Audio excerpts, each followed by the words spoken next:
Service in Norton has issued a flash flood warning for northwestern Essex County in northeastern Massachusetts, northeastern Middlesex County in northeastern Massachusetts, until 6:30 a.m. Eastern Daylight Time.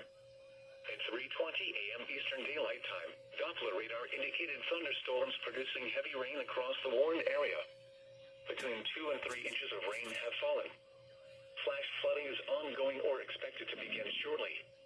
Hazards include flash flooding caused by thunderstorms, flash flooding of small creeks and streams, urban areas, highways, streets, and underpasses, as well as other poor drainage and low-lying areas.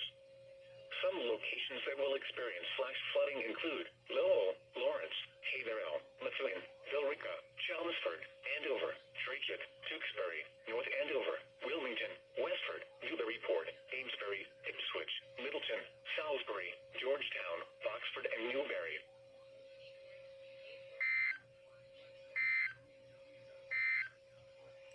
Heavy showers